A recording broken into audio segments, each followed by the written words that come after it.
Comment communiquent les composants parents et enfants dans Angular 2?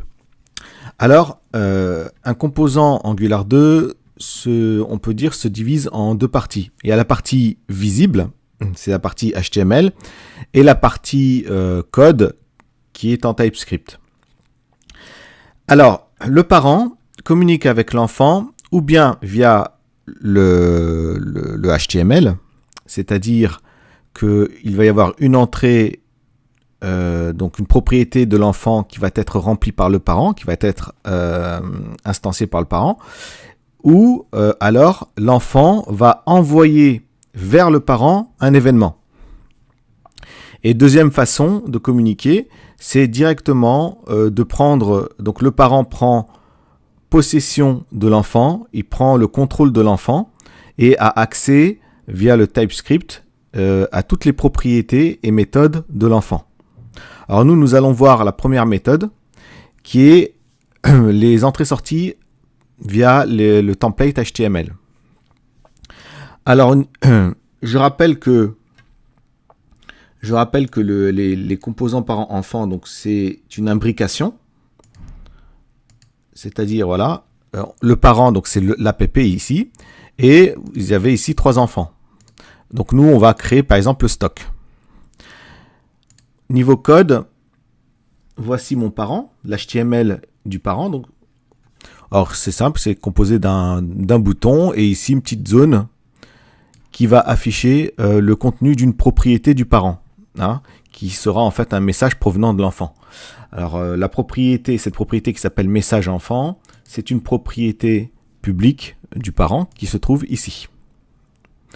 Alors, l'enfant, pour l'instant, il n'y a pas d'enfant. Donc, on a une page comme ça. Maintenant, je rajoute la balise enfant que j'ai appelée stock. Alors, je vais vous montrer l'enfant vite fait. Juste ici, voilà. Donc, voilà le code de l'enfant. On voit ici le décorateur et j'ai appelé cet enfant stock. Alors, je retourne dans le HTML du parent et je rajoute la balise stock. Cette balise, j'ai mis une propriété qui s'appelle mon texte. Cette propriété d'entrée, je l'ai créée dans l'enfant et je lui assigne un texte. Ce texte a été écrit par le composant parent. On ne s'occupe pas du reste pour l'instant, on s'occupe que de ça. Alors, c'est une propriété d'entrée. Du coup, je vais dans le composant enfant et je regarde cette propriété d'entrée. Alors, un mot-clé ici, input. Et on retrouve ici le nom de la propriété, mon texte. Si je retourne dans le HTML du parent, voici l'enfant et j'ai bien une propriété qui s'appelle mon texte. Je retourne dans le composant enfant et là, donc input mon texte, ça va être du string. Et ici, c'est le nom de la variable interne du composant enfant. Alors, je décide, donc cette variable texte là, qui appartient à l'enfant, je vais dans le HTML de l'enfant et je décide d'afficher cette propriété dans le HTML. Donc ça signifie quoi? Ça signifie que le message qui provient du parent va transiter par la propriété ici input mon texte, va arriver dans la propriété texte de l'enfant et va être affiché dans le HTML de l'enfant ici.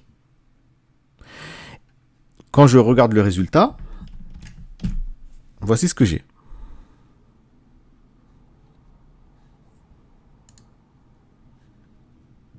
Voilà, en rouge, c'est l'enfant qui est intercalé entre deux balises, deux éléments du parent.